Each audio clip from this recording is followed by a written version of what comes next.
43வது திருப்பதிகம் திருப்புகலூர். திருநாவுக்கரசு சுவாமிகள் முக்தி பெற்ற புண்ணிய தலம். அக்னி வழிபட்ட தலம். சுந்தரர் பெருமானுடைய அடியவர் தொண்டுக்காக இறைவன் செங்கல் கட்டிகளை பொன்கட்டிகளாக மாற்றிய தலம் திருப்புகலூர். பானாசுரன் தம்முடைய தாயுக்காக வழிபட்டது இந்த ஊர். சொந்த வீடு வாங்கணும், முக்தி அடையணும், ஞானம் பெறணும்னு சொன்னால் திருப்புகலூர் போய் அங்கே இருக்கிற இறைவனை வழிபாடு செய்யணும். செங்கல்ல வச்சு வழிபாடு செய்யணும். கைலாயம் போகணும்னா இங்கே இருக்கிற இறைவனை வழிபட்டால் நிச்சயம் கைலாயம் கிடைக்கும். நாவுக்கரசருடைய முக்தி தலம். எல்லா புகழ்னா அடைக்கலம், எல்லா உயிரும் அடைக்கலமாக சேர்ந்த தலம் திருப்புகலூர். திருவாரூரில் இருந்து பக்கத்தில் இருக்கிற தலம், பார்க்க வேண்டிய தலம். இறைவனுடைய பேர் அக்னீஸ்வரர்னு பேர். அக்னி வழிபட்ட தலம். இங்கே இருக்கிற அம்பாள் பேர் கருந்தார் குழலின்னு பேர். மிக அற்புதமான அன்னை இங்கே இருக்கிற அன்னை.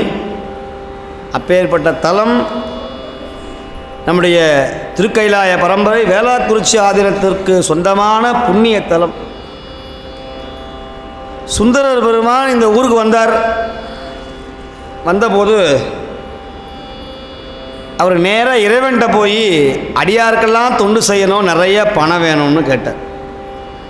இந்த மாதிரிலாம் விழா செய்வதற்கு நிறைய பணம் வேணும்.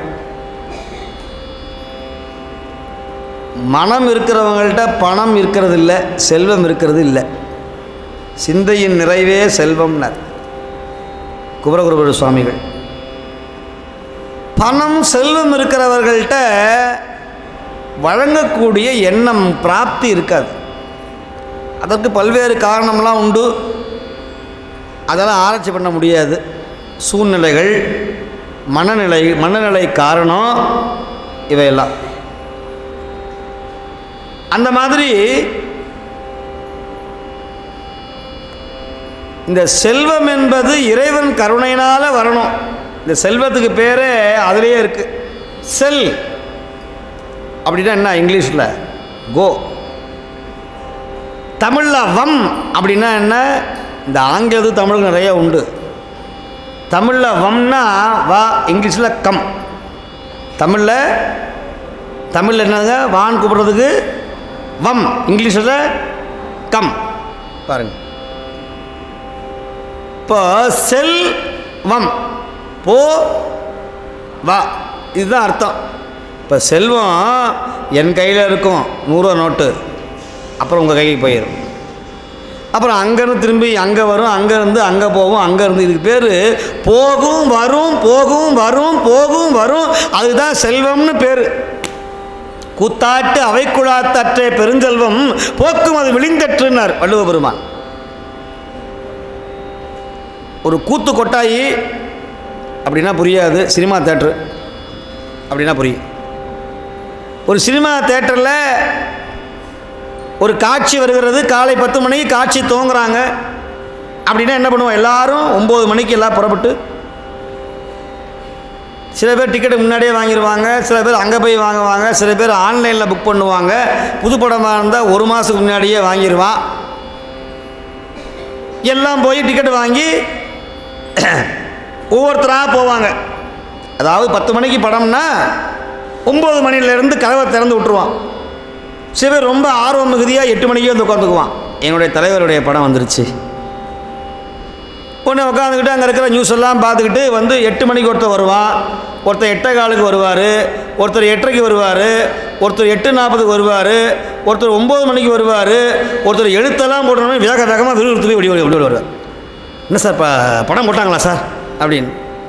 சில பேர் பாதி ஒரு படம் ஒரு 2 நிமிஷம் ஆகிடும், அப்போ வந்து கடைசியாக உட்காந்துக்குவார். இப்படி எல்லாமே கடைசியாக பார்ப்பான். ஒரு 1/4 மணி நேரம் கழித்து கதவெல்லாம் சாத்திப்படுவான் டங்குன்னு. சில பேர் பாதியில் வரவன் இருக்கிறான். இப்போ எல்லாம் வந்து உட்காந்தாச்சு. படம் நல்லா 2 மணி நேரம் நல்லா ஓடிட்டுது. இப்போ கடைசியாக முடிக்கும்போது சுபம் அல்லது வணக்கம்னு போடுவாங்க. இப்போ என்ன ஆகும்? 8 மணிக்கு வந்தவன் தான் முதல்ல எந்திரிச்சு போகணும் அப்படின்னு ஒரு அறிவிப்பு வருமா? ஐயா இங்கே இருக்கிற 2000 பேரும் 8 மணிக்கு யார் வந்தீங்களோ அவங்க முதல்ல எழுந்திரிச்சு போங்க, 8:40க்கு யார் வந்தீங்க அவங்க முதல்ல எழுந்திரிச்சு போங்க, 2ஆவதாக போங்க. இந்த ஏர்போர்ட்டில் ஏறவன் தான் ரொம்ப விஷயமாக இருக்கும்.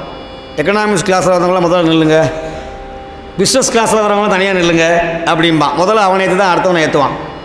சரி, உதாரணத்துக்கு அங்கே போகணும், இங்கேயே சொல்லலாம். இப்போ 9 மணிக்கு வந்தவங்க எத்தனை பேர், 8:30 மணிக்கு இங்கே வந்து உட்காந்தவங்க எத்தனை பேர், 10 மணிக்கு வந்தவங்க எத்தனை பேர், 11க்கு வந்தவங்க. அப்போ எந்திரிக்கு என்ன பண்ணுறீங்க எல்லோரும்? நான் முதல்ல 8 மணிக்கு வந்தேன், நான் தான் முதல்ல எந்திரிச்சு அங்கே போகணும். அப்படியே போகிறீங்க? எல்லாம் ஒரே கூட்டமாக ஏகாந்தமாக எந்திரிக்கிறது. இப்போ என்ன ஆகுது, இந்த செல்வம் வரும்போது ஒவ்வொன்றா வருமா, ஒவ்வொரு துளியாக வரும். ஆனால் போகும்போது என்ன பண்ணுமா, எல்லாம் போயிருந்தார். கூத்தாட்டு அவை குழாத்து அற்றே பெருஞ்செல்வம் அது போக்கும் வெளிந்தட்டுனார் நம்முடைய வள்ளுவர் பெருமான். எவ்வளோ அற்புதமான. நீ காசு சேர்க்கறது ரொம்ப கஷ்டம், கடினம். ஆனால் உன்னை விட்டு செல்வம் போவது ஒரே தடவை அடிச்சுட்டு போயிடும். அதனால் செல்வத்தை நம்பிராதே, சிந்தையின் நிறைவே செல்வம், செல்வன் கடலேத்தும் செல்வம் செல்வமே. பெருமானுடைய திருவடி தான் செல்வம். அப்பேற்பட்ட செல்வம் இறைவன்கிட்ட போய் கேட்கணும், மற்றவன்கிட்ட போய் கேட்கக்கூடாது. சுந்தரர் சொல்கிறார், மிடுக்கிலாதானே வீமனே விரல் விசயனே வில்லுக்கு இவன் என்று கொடுக்கிலாதானை பாரியே என்று கூடினம் கொடுப்பாரில்லை. வடிகட்டின கஞ்சம்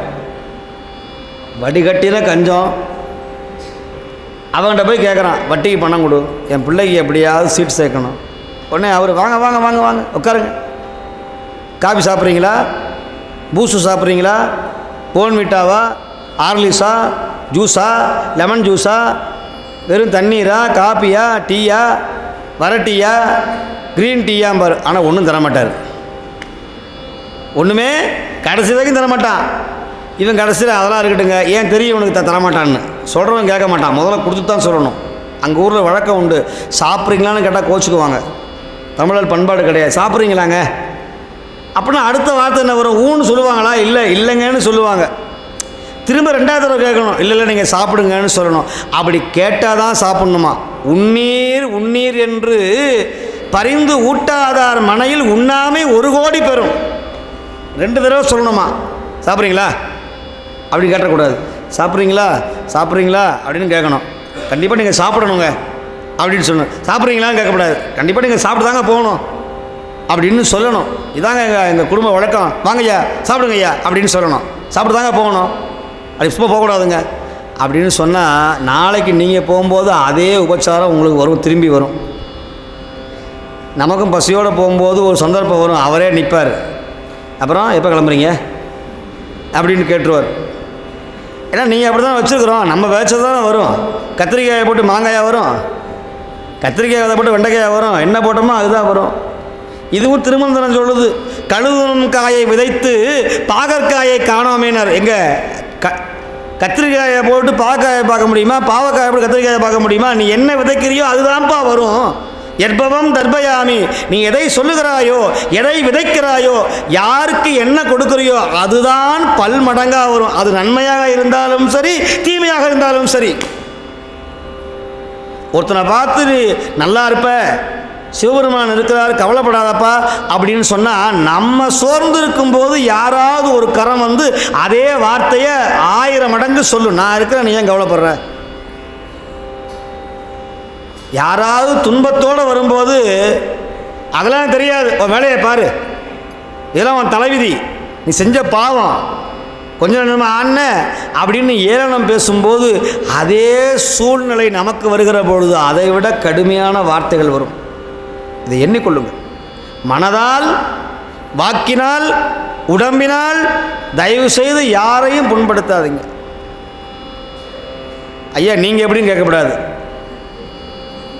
நானும் நிறையா பண்ணியிருக்கிறேன், மனதினால், உடம்பினால், வாக்கினால். இனி செய்யக்கூடாது என்று சங்கல்பம் வைத்திருக்கிறேன். யாரும் பிறந்த பொழுதே உத்தம சீல புத்திரர்கள் கிடையாது. குற்றம் புரியாதவன் மனிதனே அல்ல. ஆனால் அந்த குற்றத்தை மீண்டும் செய்யாதவன் தான் மகான், ஞானி, யோகி. சமர்த்த ராமதாசர், புரந்தரதாசர், சூர்தாசர், இவங்கெல்லாம் வால்மீகி, இவங்கெல்லாம் குற்றம் செய்துட்டு பிறகு ஞானியாக, உலகம் போற்றுகிற ஞானியாக மாறினார். துர்வாச முனிவர், பராசர முனிவர், இவங்கெல்லாம் குற்றம் பண்ணி தான், கௌதம முனிவர், இவங்கெல்லாம் குற்றம் பண்ணி ஞானியாக மாறினார். விஸ்வாமித்திரர் போன்றவங்களாம் குற்றம் பண்ணி ஞானியாக மாறினார். அதனால் யாருமே பிறந்ததிலிருந்து ஞானியே கிடையாது, நாயன்மார்களை தவிர, அருளாளர்களை தவிர. அருணகிரி சுவாமியுடைய முன் வாழ்க்கையை பார்த்தோம்னா எல்லாரும் கசப்பாக இருக்கும். காய் போல இருந்தார். அதே அருணகிரி பெருமானுடைய பின்வாழ்க்கையை பார்க்கும்பொழுது அவரை விட தவ, யோக, ஞானி, ஞான பழம், முதிர்வு சாறு பெற்றவர் யார் இருக்கிறார்? அவர் போல பாட முடியுமா? பட்டினத்து சுவாமியினுடைய முன்னாள் வரலாறை பார்த்து அவரை விட கஞ்சத்தனமானவர், ஈவு இரக்கமில்லாதவர்கள் உலகத்தில் யாருமே கிடையாது. ஆனால் இறைவனுடைய அருளை பெற்றபோது துறவுக்கு அவரை தவிர உலகத்தில் வேற யாருமே கிடையாது. தாதற்ற ஊசியும் வாராதுகான் கடைவழிக்கு என்று பல்லாயிரம் கோடி லட்சத்தை தூக்கி எறிந்து திருவோட்டையும் கோவணத்தையும் கட்டிக்கொண்டு திருவிடைமருதூர் வீதியிலே வந்து மண் தரையில் படுத்து உழண்டாரே, அந்த உத்தமருடைய வாழ்வினுடைய முன்பகுதி பின்பகுதி. இதுதான் ஞானம் அடைவதற்கு முன், ஞானம் அடைந்ததற்கு பின். இது அவருக்கு மட்டுமில்லை, எனக்கும் பொருந்தும், இவருக்கும் பொருந்தும், அவருக்கும் பொருந்தும், அவருக்கும் பொருந்தும். என்ன வித்தியாசம்? சில பேர் ஞானத்தை உணர்வார்கள், சில பேர் ஞானத்தை உணர்ற மாதிரி நினச்சி மறந்துடுவாங்க, சில பேர் ஞானத்தை உணர்ந்து பழைய வழிக்கு போவாங்க, சில பேர் ஞானத்தை உணராமலேயே எதற்கு பிறந்தோம், எதற்காக வளர்ந்தோம்னு சத்து போயிடுவாங்க, சில பேர் ஞானத்தை பிறந்து 1000ல் ஒன்றுதான் முத்தாக மலர்கிறது.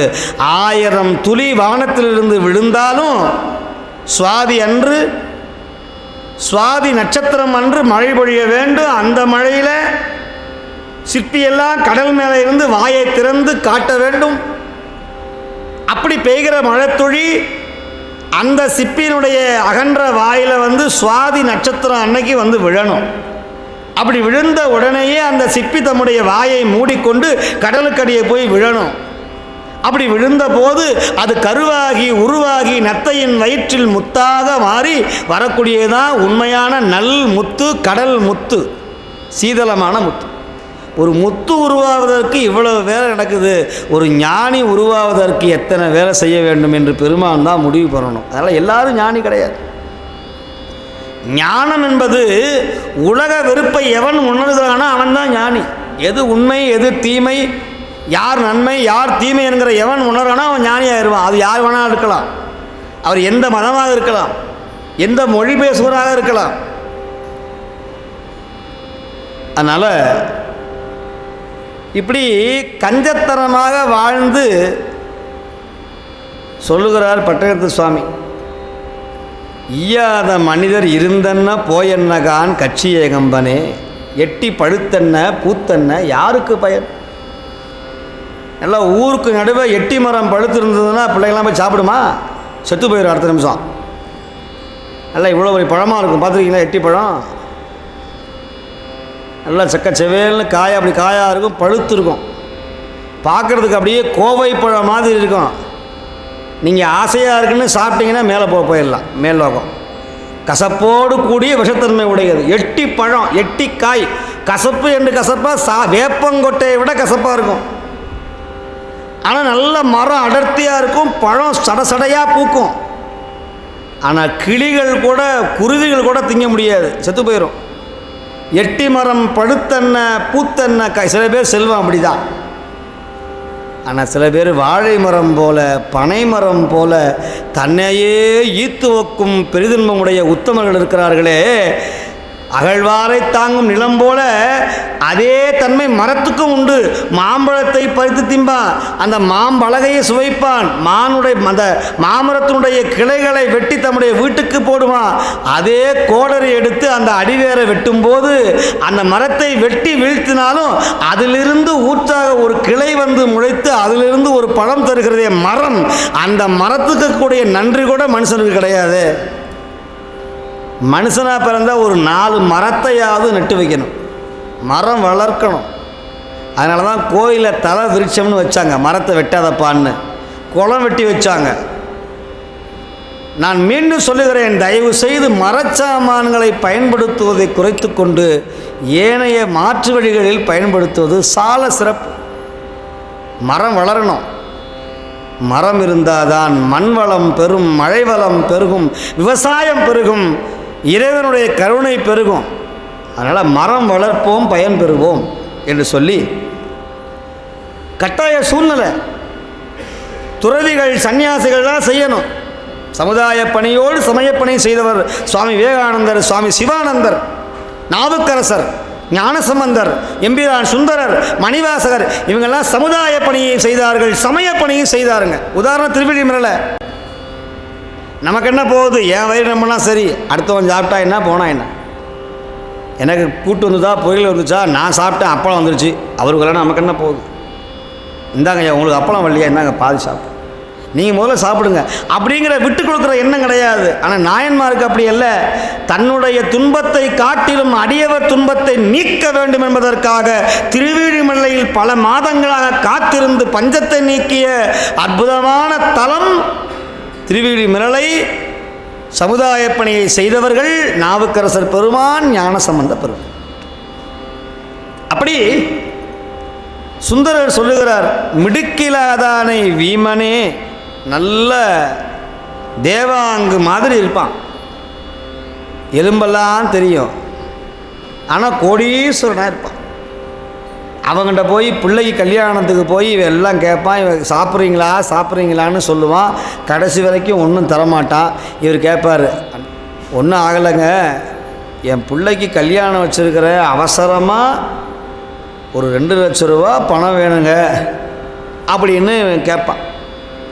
அடாடா, இன்றைக்கி காத்தால தான் பாருங்கள் கையில் பணம் வச்சுருந்தேன், நான் கொண்டு போய் இதே மாதிரி ஒருத்தர் வந்தாருங்க, கொடுத்து விட்டாங்க.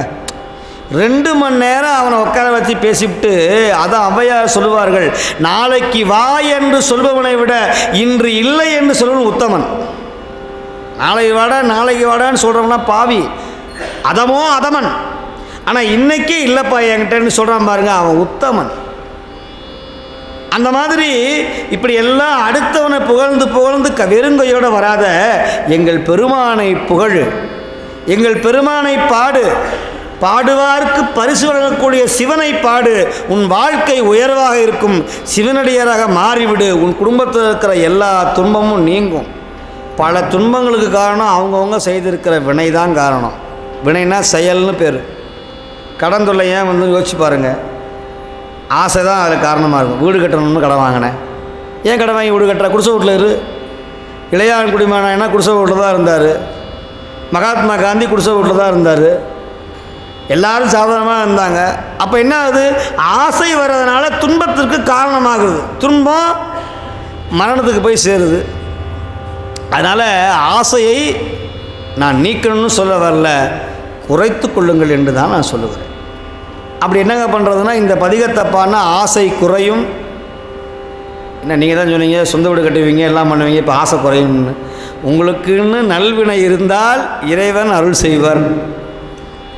உங்களுக்குன்னு தர்ம வழியில் விதிக்கப்பட்டது எதுவோ, சிவனால் விதிக்கப்பட்டது எதுவோ, அது உங்கள் கையில் வந்தே தீரும். நான் இங்கே வந்து உட்காந்து இப்படி கத்தணும்னு என் விதி, பாடணும்னு, இதை நான் எங்கே போய் ஓடி ஒழிஞ்சாலும் அப்பன் விடமாட்டான், பின்னாடி உட்காந்து நிற்கிறவன். நீங்கள் இங்கே வந்து உட்காந்து கேட்கணும்னு உங்கள் விதி, செயல், வினை. அதுவும் யார் யார் எங்கே உட்காரணும் எல்லாம் தெரியும். முதல் வரிசையில் யார் உட்காரணும், 2வது வரிசையில் யார் உட்காரணும், சேரில் யார் உட்காரணும், இந்த ஒளிபெருக்கியை யார் கொண்டு போடணும், நம்முடைய ஆசிரியர் வந்து எங்கே உட்காரணும், இப்படி ஒவ்வொருத்தரும் எங்கெங்கே உட்காரணும்னு இதெல்லாம் கூட அங்கேயே பண்ணது. அத்தனையும் இறைவன் செய்தது. இத்தனை வேலையும் ஈசன் முன்னமே அமைத்த ஏட்டின்படி என்று இரு. ஒரு முதலமைச்சர் வந்தார்னா எல்லாரும் போய்ட்டு உட்கார முடியாது. அதுக்குன்னு முன்னாடியே பர்மிஷன் வாங்கியிருக்கணும், டோக்கன் போடுவாங்க. இந்த சீட்டு உங்களுக்கு, அந்த சீட்டை மாற்றி உட்காரக்கூடாது, தெரியும் உங்களுக்கெல்லாம், அரசு இதில். அந்த மாதிரி கைலாயத்தில் சிவபெருமான் முன்னமே நமக்கு வச்சிருக்கிறார். அந்த மாதிரி இந்த முற்றோதலில் யாரெல்லாம் கலந்து கொள்ள வேண்டும், இது எப்பொழுது துவங்கணும், இது எப்பொழுது நிறைவு செய்யணும், இது யாரெல்லாம் கேட்கணும்னு பெருமான் முன்னமே வைத்திருக்கிறார் என்று சொல்லி நம்முடைய வாழ்க்கையில் தோன்றுகின்ற எல்லா துன்பங்களையும் நீக்கக்கூடிய பதிகம், சொந்த மனைகள், திருமடங்கள், செல்வ செழிப்பு இவையெல்லாம் கிடைப்பதற்கான பதிகம், கடன் தொல்லை தீர்க்கின்ற தலம், சிறப்பு வாய்ந்த தலம். கடன் தொல்லை நீக்கணும், ருண விமோச்சனம்னு பேர். ருணம்னா கடன், கடன் நீங்குவதற்கு, பிறவிக்கடன் நீங்குவதற்கு, உலகியல் கடன் நீங்குவதற்கு. கடனாளிகள் சில பேர் பணம் கொடுத்துட்டு உட்காந்துருப்பான், அழுவான். வாங்கியவன் கொண்டாட நான் என்று திண்டாடன்னு. வாங்கினவன் அப்படியே எப்போ அப்படி உட்காந்துருப்பான், எப்போயா என்னையாம்பா கொடுத்துவேன், ஐயா எப்படியாவது கொடுத்துருங்க ஐயா அப்படிம்பா. இப்போ அப்படி நிலைமை ஆகி போச்சு. அதனால தர்ம சிந்தனையே மாறி போச்சு. வாங்குற வரைக்கும் இவன் ஐயா ஐயாம்பா, வாங்கின பிறகு கொடுத்தவன் ஐயாங்கன்னு கேட்குறவன் கொடுத்தவன் உட்காந்துருக்கணும், என்னையா நாளைக்கு ஐயா பையா. உடனே அவன் இப்படியே கேட்டே இருந்தேன்னு வச்சுக்கோ, நான் நேராக பேப்பரில் எடுத்து என் சாவுக்கு நீ தான் காரணம்ன்றுவேன். அதை பார்ப்பான், உன் பணமும் வேண்டாம் ஒன்றும் வேண்டாம், விட்டா போகிற கடவுளேன்னு அவன் போயிடுறான். இப்படி சில பேர். அதனால் என்ன ஆகுதுன்னா, சில பேருக்கு இந்த கடன் தரணுங்கிற எண்ணமே போயிடுச்சு. சில பேர் பண்ணுறதுனால அது போயிடுச்சு. கடன் வாங்கிறது தப்பு, கடன் வாங்கிறது கொடுமை. கடன் பட்டார் நெஞ்சம் போல கலங்கினான் இலங்கை வேந்தன்னு அருமையாக எழுதினார். நம்ம கடன் பட வேண்டியது ஒரே ஒரு இடத்துல தான் கடன் படணும். எங்கே? சிவபெருமான்ட்டையும் நால்வட்டையும் தான் கடன் படணும். என் கடன் என் கடன். அப்போ உங்கள் கடன் எங்கே இருக்குது? ஐயோப்பிலையா, இந்தியன் பேங்க்லையா, எங்கே இருக்குது? சிவபெருமான் திருவடியில் உங்கள் கடன் இருக்குது. அந்த கடன் எப்படி இருக்கிறது? சிவத்தொண்டாக கடன் இருக்கிறது. அந்த சிவத்தொண்டா அந்த கடனை அடைக்கணும்னா நீங்கள் சிவத்தொண்டு செய்தால் அந்த கடன் அடைந்துவிடும். தன் கடன். சரி, சிவபெருமானோட கடன் என்ன? அவரும் கடனாளி, தெரியுமா இல்லையா? அவர் உங்கள்கிட்ட கடன் வாங்கிட்டார். சிவபெருமான் கடன் உங்களெல்லாம் தாங்கிறது. தன் கடன், அவர் கடன் உங்களெல்லாம் தாங்கிறது. அப்போ உங்கள் கடன் அவர் பணி, அன்பர் பணி செய்து விட்டு ஆளாக்கி விட்டால் இன்ப நிலை தானே வந்து எய்தும் பராபரமேனார். நீ அடியாருக்கு தொண்டு பண்ணா இன்ப நிலை தானே வந்து சேர்ந்து விடுமப்பா. அடியாருக்கு தொண்டு செய். ஐயா, என்னால் 10 ரூபாய்க்கு ஒரு டீ கூட வாங்கி தர முடியாதுங்க அப்படின்னு சொல்கிறவங்க இங்கே வந்தால் 1000 அடியாருக்கு உங்கள் கையால் டீ கொடுக்கலாம். காசு இல்லாமல் புண்ணியம் வந்து சேர்ந்துருது. எங்கள் வீட்டில் நாங்கள் இத்தனோண்டு வீடுங்க, 20க்கு 20, 40க்கு 40 வீட்டில் இருக்கிறோம். நாங்கள் 2 அடியார்களை சேர்ந்து நின்னா கூட எங்கள் வீடு பத்தாதுங்கன்னா, இங்கே வந்து நீங்கள் உங்கள் கையினால் சாப்பாடை பரிமாறினீங்கன்னா 1000 அடியாருக்கு சோறு போட்ட புண்ணியம், உங்கள் வீட்டில் போட்ட புண்ணியம் இங்கே கிடைக்கும். காசு இல்லாமல் புண்ணியம். ஐயா, எங்கள் வீட்டில் என்கிட்ட இந்த கூட்டாஞ்சோறு மாதிரி என்கிட்ட எண்ணெய் மட்டும்தான் இருக்குது. ஒருத்தட்ட அரிசி மட்டும் இருக்கும், ஒருத்தட்ட பருப்பு இருக்கும், ஒருத்தட்ட காய்கறி இருக்கும். என்கிட்ட காய்கறி மட்டும்தான் கிடைக்குங்க. கத்திரிக்காய் மட்டும்தான் என்கிட்ட கிடைக்கும், வெண்டைக்காய் கிடைக்காது, சுரக்காய் கிடைக்காது, பாகக்காய் கிடைக்காது அப்படின்னு சொன்னால் கத்திரிக்காயையும் அவர்கிட்ட சுரக்காய் இருந்தால் அந்த சுரக்காயையும் கொண்டு வந்து ஒன்றா சேர்த்து ஒரு இடத்துல போட்டோம்னா எல்லாருடைய பங்கும் கலந்து எல்லாரும் சேர்ந்து அடியாருக்கு அன்னம்பாளிப்பு செய்த சிவபுண்ணியம் எல்லாருக்கும் கிடைக்கும். இதுதான் கூட்டாண்மை, கூட்டுறவு, ஷேர் மார்க்கெட்டுன்னு பேர். இந்த அக்கௌண்ட்ஸ் காமர்ஸ் படித்தவங்களுக்கு தெரியும். பொருளியலில், எக்கனாமிக்ஸில், காமர்ஸில் கரெக்டாக வரும் ஷேர், நிருமம், கூட்டு நிருமம்னு. அதில் எங்கெல்லாம் பங்கு எங்கெங்கெல்லாம் போடணும், ஷேர் எத்தனை ஷேர் போடணும் அப்படின்னு இருக்கும். அந்த மாதிரி நீங்களும் ஷேர் போடுங்க, பங்கு சேர்ந்து விடுங்கள். இந்த பங்கில், சிவப்பங்கில் சேர்ந்து விடுங்கள். சிவ தொண்டில் உங்களை இணைத்துக் கொள்ளுங்கள். என்னால் எதுவும் முடியலையா, பணி செய்யலாம். பணி செய்ய முடியலையா, வந்து தேவாரம் இந்த முற்றோரில் கலந்து கொள்வதே மிகப்பெரிய பங்கு, மிகப்பெரிய தொண்டு. வந்து உட்காரதே பெரிய தவங்க. எத்தனை பேர் நான் சொல்லட்டுமா, இங்கே இருக்கிறவங்க இன்றைக்கி முக்கியமான கல்யாணம், அந்த பத்திரிகையை பார்த்துட்டு எங்களுக்கு அதை விட முக்கியமான நிகழ்ச்சி திருப்பூரில் இருக்குதுன்னு தூக்கி போடுங்க. எத்தனை பேர் இருக்காங்க தெரியுமா? கொஞ்சமாவது சாப்பிட்டு போங்க. அருமையான ஊத்தப்பம், இட்லி, தோசை, ரவா தோசை, டிஃபன் ரெடியாக சுட சுட இருந்தது. அதெல்லாம் எங்களுக்கு வேண்டியது இல்லைங்க. 10 மணிக்கு முற்றோர் ஆரம்பிச்சிருச்சுன்னு பசியோடு சொல்லியாமல் கொல்லியாமல் ஒடியாதவங்க எத்தனை பேர் இருக்காங்க தெரியுமா? இங்கே நிச்சயமான இருக்கிறாங்க. நீங்கள் தான் சுற்றத்தை துச்சமாக மதித்து சிவபெருமானை நம்பி வந்திருக்கிற இங்கே இருக்கிற அடியவர்கள் தான் உண்மையான அடியார்கள், உண்மையான சீரர்கள். நீங்கள் இருக்கிற வரைக்கும் சாயா அன்பினை நாள்தோறும் தலைப்பவர் தாயே ஆகி வளர்த்தனை போற்றி. சாயா அன்பு, அன்பு சாயாது. நான் உங்களை வணங்குகிறேன், பணிகிறேன் என்று சொல்லி சுந்தரர் பெருமான் இந்த ஊருக்கு வந்து சுவாமியை கேட்டார். சுவாமி, எனக்கு பணம் இருந்தால் கொடுன்னார். சிவபெருமான் தமிழில் பாடினா என்ன வேணால் கொடுப்பார். அவனுக்கு பாடணும், இசையாக பாடணும், தமிழால் பாடணும், பண்ணால் பாடணும், உருகி பாட வேண்டும், பக்தியாக பாட வேண்டும், பணிந்து பாடணும், உணர்வு பொங்க பாடணும். அப்படி பாடினால் அவன் என்ன வேணாலும் கொடுப்பார். சுந்தரர் பெருமான் பாடிக்கிட்டே இருக்கிறார். பன்னெடும் தமிழால் பாடுவேற்கு அருளாய் பாசுபதா பரஞ்சுரரேன்னு அவரே சொன்னார். தமிழால் பாடுறேன்ப்பா, எனக்கு கொடு அப்படின்னு துணிச்சலாக கேட்டார் சுந்தரர். அப்படி இவர் போய் கேட்குறார், எனக்கு பணம் கொடு. பெருமான் தரல. அப்போ ஒரு பதிகம் பாடினார், அந்த பதிகம் கிடைக்கல, செல் அரித்து விட்டது. அப்படியே மனசு சோர்ந்து போய் கேட்ட இடத்துல கடன் வரலன்னா நீங்கள் அந்த நேரத்தில் போய் எத்தனை உபதேசம் பண்ணாலும் எத்தனை முற்றோரை பண்ணாலும் மண்டையில் ஏறவே ஏறாது. பணம் கொடுத்து பாருங்கள், பிரகாசமாயிருவான். நம்ம கையிலே பணம் இல்லைன்னா முற்றோலாவது ஒன்றாவது. இந்த கடவுளுக்கு கண்ணும் இல்லை காதும் இல்லை. சும்மா அந்த சாமியார் பொய் சொல்கிறார். சிவபெருமான பணம் வருவணும் எங்கே வந்துருச்சு, எங்கே வந்துருச்சு. நான் சொல்கிறேன், எங்கேயோ ஒரு இடத்துல ஓட்டை இருக்குது, அந்த ஓட்டையை கண்டுபிடிங்க. அது நீங்கள் தான் கண்டுபிடிக்கணும், நான் கண்டுபிடிக்க முடியாது. அது நீங்கள் எங்கேயாவது போய் ஓட்டை போட்டிருப்பீங்க, அந்த ஓட்டையில் கசியுது. அந்த ஓட்டையை கண்டுபிடிக்கிறதுக்கு தான் திருமுறை. அதை சரி பண்ணால் சரியாக போயிடும். ஸ்டார்டிங் ட்ரபிள்னு பேர், வேறு ஒன்றும் இல்லை. அது சரி பண்ணுங்க. அப்போ ஓஹோ நம்ம தான் தெரியாதனம் பண்ணிட்டோமோ, நம்ம தான் இந்த குற்றம் பண்ணிட்டோமா அப்படின்னு நினைப்போம். அந்த மாதிரி சுந்தரர் பெருமான் அப்படி சோர்ந்து போய் திருப்புகழூர் அந்த கோயில் பிரகாரத்தில் ஓரமாக நடந்து வந்து அப்படியே உட்கார்ந்தார். நான் அடுத்த மாதம் அடியாருக்கு என்ன செய்வது என்ன செய்வது. அவர் கவலைப்படுவார் இல்லை. ஈசனுடைய கருணையினால் அவருக்கு சோர்வு ஏற்பட்டு தூக்கம் வந்தது. அப்படியே கண்ணை அசந்தார். இப்போ என்னதான் தூக்கம் வந்தாலும் தலைக்கு இணை இல்லாமல் தூங்க முடியாது. அதுக்கு பேர் தலை அணைன்னு பேர். தலை இணை, தலை அணை. இப்போ கையை வச்சோம்னா கை வலிக்கும், கை விருத்து போயிடும். இப்போ தலையை ஏதாவது முகுளத்தை தூக்கி வைக்கணும், அப்போ தான் தூக்கம் வரும். சமத்தலையில் படுத்தா தூக்கம் வராது.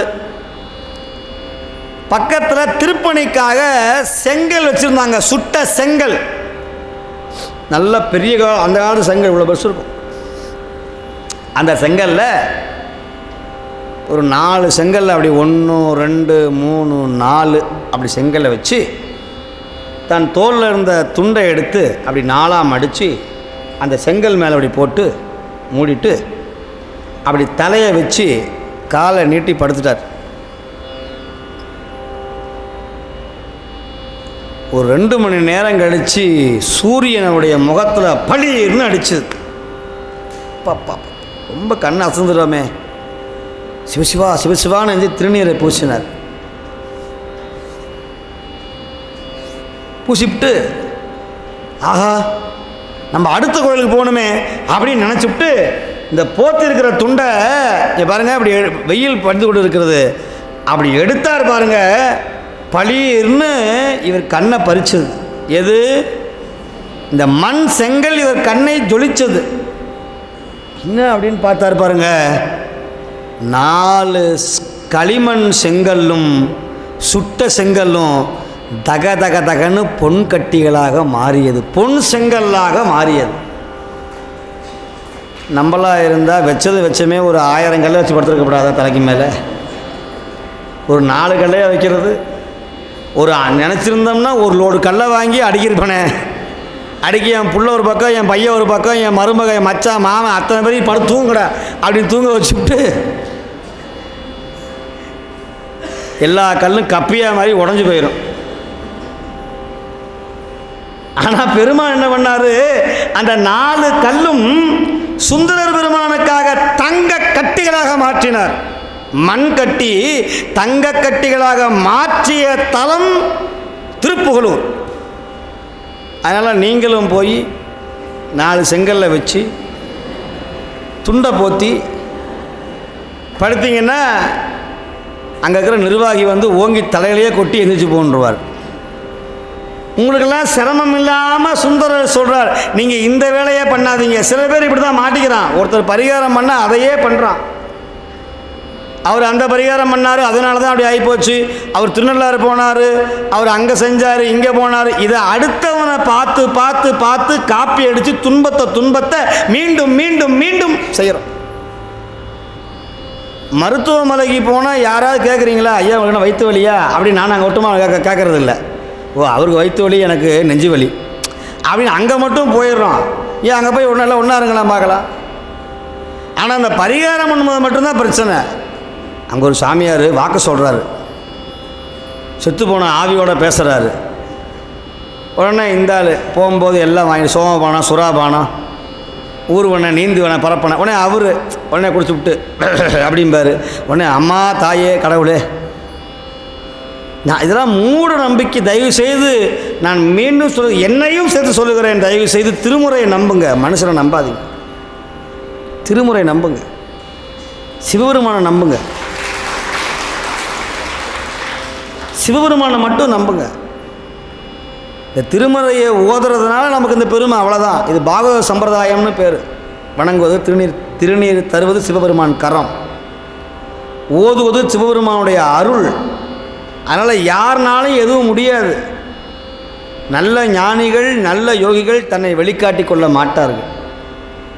அவராலேயே துன்பம். பெரிய ஜாதகத்தில் பெரிய நிபுணராக இருப்பார், அவருடைய ஆயுள் எப்போன்னு அவராலேயே சொல்ல முடியாது. அவரே துன்பத்தில் இருப்பார். ஊருக்கெல்லாம் பரிகாரம் சொல்கிறவன் ஏன் இப்போ பரிகாரம் சொல்லிட்டே இருக்கிறான் கடைசி வரைக்கும்? அவன் கோடீஸ்வரன் ஆகிருக்கலாம்ல. இப்போ இந்த பரிகாரம் பண்ணால் நீ செல்வந்தர் ஆயிடுவே, கோடீஸ்வரன் ஆயிடுவேன்னு சொல்கிறாருல்ல, அவரையே சாதாரண வீட்டில் இருக்கிறாரு. அதுக்கு தெரிய வேண்டாமா? நம்ம இந்த பரிகாரம் பண்ணால் கோடீஸ்வரர் ஆயிடுவோம்னா அவர் பெரிய இடத்துலலாம் இருக்கணும். அவரே கடைசி வரைக்கும் இதே வேலை பண்ணுறாரு. இதை சிந்திக்கிறது இல்லை. அதனால் சிறந்த பரிகாரம் பதிகங்களை ஓதிக்கிட்டே இருங்க. சிவபெருமானை நம்புங்கள், நால்வரை நம்புங்கள், சிவாலய வழிபாட்டை செய்யுங்க, திருத்தல யாத்திரை மேற்கொள்ளுங்கள், பசுவுக்கு தானம் செய்யுங்கள், அகத்திக்கரை வாங்கி கொடுங்க. கண் தெரியாதவர்கள், உடல் ஊனமுற்றவர்கள், மனநிலை பாதிக்கப்பட்டவருக்கு ஒருவேளை உணவு கொடுங்கள். வீதியில் தூக்கி வீசப்பட்ட முதியவர்களுக்கு ஒரு 10 ரூபா காசை தானம் பண்ணுங்க. அதை செய்யுங்க தயவுசெய்து. ஏழை மாணவர்களுக்கு நோட்டு புத்தகங்கள் வாங்கி கொடுங்க, எழுதுகோள் வாங்கி கொடுங்க, பீஸ் கட்டுங்க, கல்வி தானம் செய்யுங்கள். தங்கத்தேரை போய் இழுக்காதீங்க. பழனி மலை தங்கத்தேர் இழுக்கிறேன், முருகன் கேட்டாரா, அவரே ஆண்டி. அந்த பணத்தை அந்த கீழே இருக்கிற ஒரு நல்ல ஏழைகளுக்கு உதவி செய்யுங்க. கல்யாணம் நடக்க முடியாத மங்கையருக்கு தாலி வாங்கி கொடுங்க, பட்டுப்புடவை வாங்கி கொடுங்க. பழங்களை கொண்டு போய் தீயில கூடையாக போடுறீங்களே, 2 பழத்தை தீயில போடுங்க, மிச்சம் இருக்கிற 80 பழத்தையும் ஏழைகளுக்கு கொடுங்க. என்ன இப்படி நீங்கள் பேசுகிறீங்களே? இது நான் சைவத்தோட தாத்பரியமே இதுதான். இது திருமந்திரம் சொல்லுகிறது. திலமத்தனை ஏறும் சிவஞானிக்கு இந்தால் பல சித்தி முத்தி பரபோகமும் தரும். நிலம் அத்தனையும் நின் மூடற்கு இந்தால் பலமுமற்றே பரபோகமும் குன்றுமே.